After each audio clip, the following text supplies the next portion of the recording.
semuanya, pada kesempatan ini kami dari kelompok ke-6 akan memaparkan hasil analisis mengenai proses reduksi langsung berbasis hidrogen atau H2DR. Produksi baja pada saat ini sedang menghadapi tantangan besar, yaitu memenuhi permintaan global yang terus meningkat sekaligus menekan dampak lingkungan. Salah satu solusi yang sedang dikembangkan adalah H2DR yang dinilai lebih ramah lingkungan dibanding metode konvensional berbasis karbon. Efisiensi proses ini sangat dipengaruhi oleh kualitas biji besi serta kondisi operasi, yaitu seperti suhu, tekanan, dan juga aliran gas. Analisis ini nantinya akan menjelaskan keterkaitan komposisi kimia pelet biji besi dengan efisiensi proses reduksi langsung, sekaligus mengidentifikasi potensi permasalahan operasional yang mungkin muncul. Dengan pemahaman ini nantinya dapat dirumuskan strategi proses yang lebih efektif, stabil, dan juga mendukung keberlanjutan industri baja modern. Nama saya Fatur Sriwijaya dengan NIM 3344230068. Di sini saya akan menjelaskan pada bagian bab 2 deskripsi bahan baku. Bahan baku yang dipakai yaitu pelet oksida besi yang dipasok dari perusahaan Vale dari Brazil. Selanjutnya yaitu komposisi kimia dan kandungan biji. Kandungan yang pertama yaitu kandungan besi dengan konsentrasi pada kisaran 61% hingga 70%. Lalu kandungan silika SiO2 ditemukan pada rentang 0% hingga 5,7%. Selanjutnya yaitu kandungan ketiga alumina Al2O3. Kadar pengotornya yaitu sekitar 0 hingga 1,2%. Dan pada jurnal penelitian ini tidak ditemukan fosfor atau P. Di sini ada selanjutnya yaitu kategori kualitas biji bahan besi. Dengan memperhatikan karakteristik kimianya, bahan baku yang menjadi subjek analisis ini dikategorikan sebagai biji besi berkualitas tinggi atau high grade ore. Penelitian tersebut didasarkan pada dua faktor, yaitu pertama tingkat kemurnian besi yang tinggi, yaitu sekitar Fe-nya sekitar 61% sampai 70%, mengartikan bahwa material ini memiliki standar kualitas yang premium. Selanjutnya yaitu rendahnya konsentrasi pengotor. Senyawa pengotor seperti SiO2 dan Al2O3 jumlahnya minim, hanya sekitar 5,7% dan 1,2%, yang artinya mendukung efisiensi pada proses reduksinya. Segitu saja dari saya, selanjutnya akan dijelaskan oleh teman saya. Sekarang kita bahas mengenai efisiensi proses reduksi dan konsumsi energi. Efisiensi ini sangat dipengaruhi oleh kandungan pengotor di dalam pelet. Yang pertama yaitu silikon dioksida yang tinggi bikin konsumsi energi dan hidrogen melonjak dari 0 ke 3%. SiO2 saja kebutuhan H2 bisa naik sampai 5,1 kg per kilogram pelet karena kebasaan turun dan terbentuk vialit yang menghambat reduksi. Yang kedua yaitu titanium dioksida. Dalam jumlah kecil bisa mempercepat reaksi karena sifat katalitik. Tapi kalau kebanyakan justru membuat pelet padat dan porositas turun sehingga gas H2 sulit menghembus. Yang ketiga yaitu aluminium oksida. Aluminium oksida mengecilkan ukuran pori, akses gas H2 ke permukaan jadi terbatas, dan energi yang dibutuhkan naik.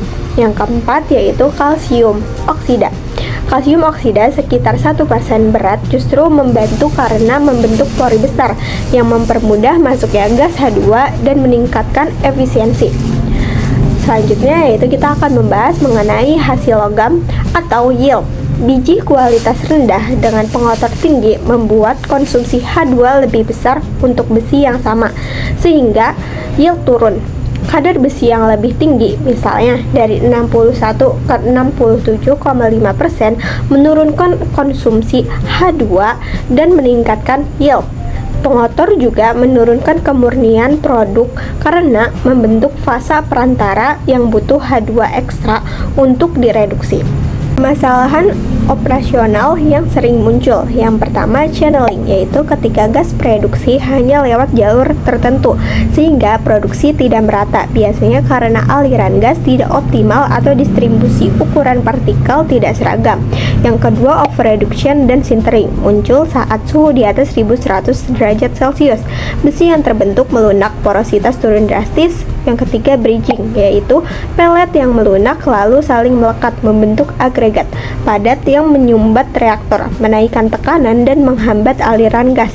Kehadiran SiO2 mempercepat bridging dengan menurunkan titik leleh material. Yang terakhir, kita membahas dampak suhu dan tekanan. Suhu terlalu rendah di bawah 900 derajat Celcius memperlambat kinetika reaksi, sehingga konsumsi H2 boros. Suhu terlalu tinggi di atas 1100 derajat Celcius memicu sintering dan bridging yang mengganggu produksi. Rentang paling efisien ada di 950 sampai 1050 derajat Celcius. Peningkatan tekanan dari 1 ke 5 bar memang mempercepat reaksi, tapi juga meningkatkan aliran gas dan risiko. Baik, selanjutnya adalah rekomendasi teknis yang merupakan solusi perbaikan yang dapat dilakukan untuk mengatasi permasalahan operasional yang mungkin terjadi.